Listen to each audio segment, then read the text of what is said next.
först en man som har upplevt det som många skådespelare drömmer om, att slå igenom internationellt. Och det var serien Young Royals som gjorde Edvin Ryding till en av våra hetaste stjärnor. Du kommer aldrig vara en del av min familj. Om du tror att jag kommer låta dig ta över så kan du glömma det. Det var inte riktigt så jag hade drömt om att det skulle vara.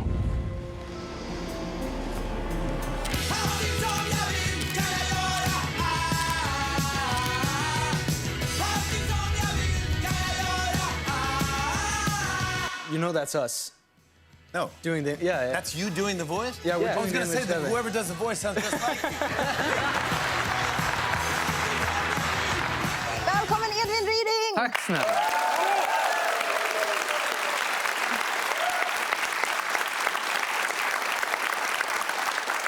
Tack så mycket. Vi såg dig här hos Jimmy Fallon. Alltså tänkte du också helvete som Irma gjorde när hon skulle Det hit? var faktiskt exakt det jag sa.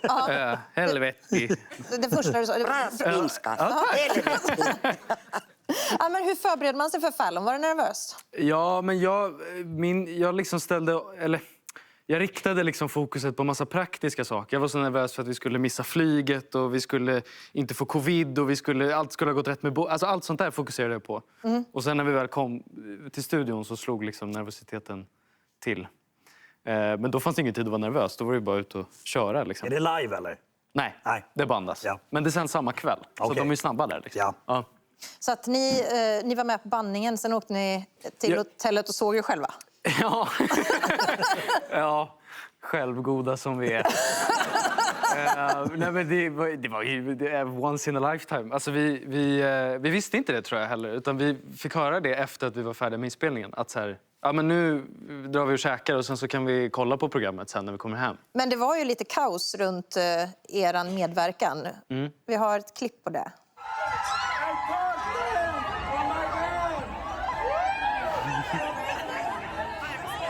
Nej, men det här är på väg ut från studion. Och vi blir utslussade av 8 skalliga män som skjutsar in oss i en svart SUV. Och det var paparazzi-blixtar och allt möjligt. Men Irma frågade ju här i pausen om du var Jehovas vittne. Just det. Ja. Man kan lätt tro det. Ja. Men de som inte, till skillnad från, de som vet vem du är, till skillnad från Irma, som har sett Young Royals, vilket ju är ett par, väldigt många miljoner i världen. Hur kan du märka när du är ute, förutom det här då, att du verkligen har blivit känd i hela världen? Nej, men jag tror jag fortfarande försöker förstå det. Alltså det är så knäppt att liksom greppa egentligen att det är 2,4 miljoner bara som följer på Instagram. Liksom. Hur många? 2,4 miljoner. Wow! Ja. Och du tyckte du hade mycket med dina... Ja, jag bor i Sverige. Ja. Irma har mycket med sina 300 000, men där ligger du lägre. Ni ska också ha en applåd. Nej, men det är inte ofta man får liksom möta dem på samma sätt som vi fick här i inslaget. Liksom. Alltså jag blir väldigt rörd bara av tanken på det. Liksom. Men det är framförallt i Sydamerika som serien har gått helt sinnessjukt bra.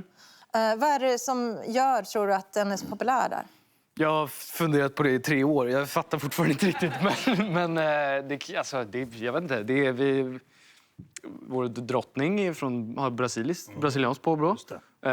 Omar, som är min medspelare, han är född i Venezuela. Men det är också hbtq-temat. Ja. Kärlek mellan 2 unga killar som porträtteras på ett väldigt naturligt och kanske för många länder ovanligt sätt. Ja, det har varit väldigt fint att se hur bra den har gått i liksom länder där hbtq-rättigheter är kränkta. Det visar på liksom hur mycket starkare den rörelsen är än Är du kär med killen? I serien, ja. Ja. Precis. Men inte riktigt? Nej. Aha. Ja, men man vet inte. Bara att du frågar betyder ju att jag har skådespelat bra. Är det svårt Att... bli kär med killen? Alltså, Fast du inte är. Jaha, nej, det tycker jag inte. Du pussar riktigt. Ja, det är på riktigt.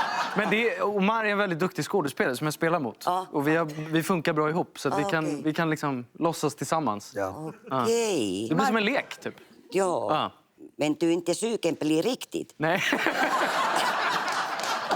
Nej, faktiskt inte. Okej. Nej, men det är bra. Eller hur? Marco, har du blivit omringad av fans på det här viset? Ja, alltså det kan ju ha varit runt 99 där kanske. Det var så länge sedan jag minns att det skrek så där runt mig. Men, nej, inte så här form av hysteri kanske. Men du berättade ju också när jag släppte min första singel, Ja, just det. 1998. Ja, när jag gick till Centrum och sen man hör bara Martin, sommar och sol. Ja, det ser ut från jag varit så. fönstret. Och sen överallt. Det är min pojke, Markoolio, min son. Vad fint. Ja. Absolut. Och du är också från samma neighborhood. Ja. Jajamensan. Ormingen. Exakt. Ormingen, ja. Snake Därifrån City. kommer många. Snake City. Ja, jajamän. Ulf Lundell. Ja, Ja. just det. Ja. Det är vi Och och- Irma Lehtosalo. Ja, verkligen. Aj. Men i serien så spelar du en svensk prins på internatskola. Hur främmande är den världen för dig? För mig personligen ganska främmande. Jag har nog aldrig satt fot på ett internat. Men min morfar gick Lundsberg som barn. Varför då? Hans pappa var diplomat. Så han har vuxit upp i typ London och Paris och Moskva och lite här och var. Och till slut så fick de väl nog och satt honom på internat, tror jag. Men han gick ju där på 60-talet, slutet på 50-talet och början på 60-talet. Och att höra honom dra historier liksom därifrån om att vara minst av de yngsta och liksom sångerna han sjunger där. Det är skrämmande på ett sätt, men också väldigt fascinerande och användbart för mig. Var det en hård värld för din morfar? Ja, men han var... Vad jag har fått det beskrivet för mig så kallades de yngsta på Lundsberg för tarmar. Och den minsta av de yngsta, vilket då var min morfar, kallades för tarmludd. Tarmludd? Han kallades för tarmludd. Och det bra med att vara tarmludd är att du slipper så mycket av liksom penalismen och mer springer ärenden åt de äldre. Okej. Och han var kox i roddlaget, kommer jag ihåg också. För han var inte liksom... Han var minst, så han fick plats där längst fram i roddbåten. Så men det var säkert hårt, men värst hade han det inte. Vi pratade lite innan här om Irmas kändisskap och det här med att gå på röda mattor och sånt. Du har ju fått mingla mycket i dina dagar nu sen du slog igenom. Har du något bra mingeltips? Alltså mitt bästa mingeltips som jag har fått är att om man har social ångest liksom, inför såna här grejer. Har du det? Ja, det dyker ju upp. Men alltså, ni känner väl igen det? Att vara, liksom, vara lite nervös inför... Ja, absolut. Ja, och då det bästa tipset jag har fått då är att människor älskar att prata om sig själva. Bevisligen. Ja.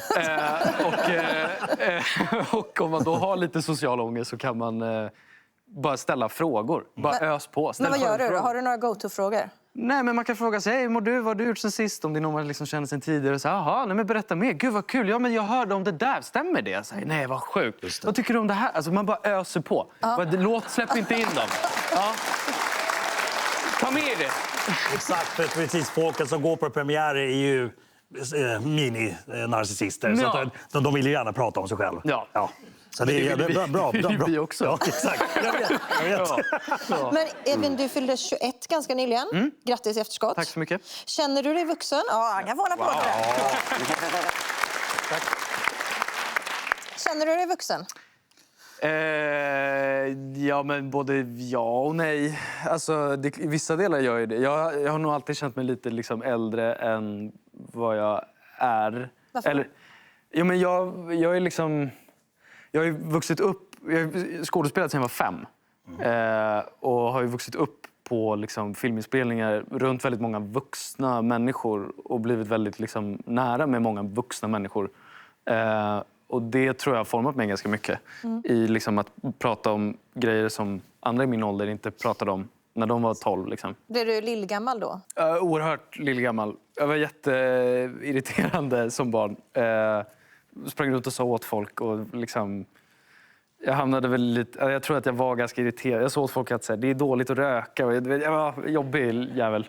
Jag var 11 år tror jag och låg och grät inne på mitt pojkrum. Och pappa kom in och frågade, varför gråter du för? Och jag sa, nej men jag hulkade liksom. Jag saknar min barndom.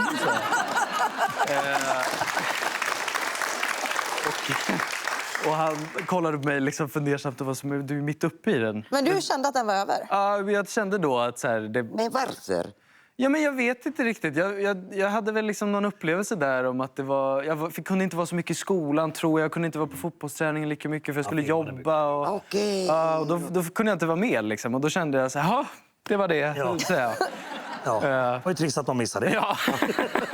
Snart är det premiär för sista säsongen. Kommer fansen, det vill säga jag, bli nöjd med slutet? Det tror jag faktiskt. Jag är väldigt stolt över den här sista säsongen. Jag tycker att det är en lyx att veta att det är sista säsongen. För då förstår man också slutet bättre rent dramaturgiskt. Och det är en känslomässig berg- och dalbana. Men det blir fint. Vi ser fram emot detta. Nya säsongen av Young Royals har premiär, vad är det? 11 mars, Netflix? 11 mars kommer avsnitt 1-5 och sen den 18 mars kommer avsnitt 6 och en dokumentär om hur den blev gjord. Edvin Ryding! Edvin, kan du något på finska? Jag kan säga utarauta kanki ja tapa kaikki. Oj, vad betyder det? Det betyder ta järnspettet och döda alla. Ja. Edvin, är du nattmänniska? Nattuggla? Ja, det skulle jag nog säga. Vad gör Jag du är verkligen inte morgonmänniska i alla fall. Vad gör du mellan 12 och 2? Klämma serier. Ja, eller festar tänkte jag säga. Men det är nog lite blandat. Jag kan nog sitta och skriva där på natten också. Det är ganska trevligt Det faktiskt. är väldigt trevligt. Jag har hållit på så här hela mitt liv. Jag vet när jag var ganska ung och gjorde så här nattklubbsshower och sånt där. Då satt jag på nätterna tills det blev ljust ute och skrev hemma på gården. Liksom. Så att jag har alltid, så fort jag får, då vänder jag på dygnet. Men det är då man bearbetar grejer. Alltså, det går gärna exakt jobbar. så. Liksom. Ja. Det är lika bra bara att jobba på det då. Ja. Liksom. Ja, jag håller med. Edvin? Du kan få låna mina böcker sen. Ja, perfekt. Bra. Matte var aldrig mitt starka ämne. Nej. Det är väl därför jag jobbar med kultur. Det är därför vi alla sitter. Ja, verkligen. Det var så här det slutade. Ja, fast ändå många av oss som frilansar har ju ändå eget företag. Så att vi Men man har ju en klarar ändå ut det. revisor och det där är liksom... Ja, jag är bokföringen är kul. Gör du det din är egen? en konkret det jag gör. Allting annat försvinner så fort jag har gjort det. Är du dyr? Det behöver också hjälp. Du kommer få några samtal efter programmet sen. Ja, jag tar dem.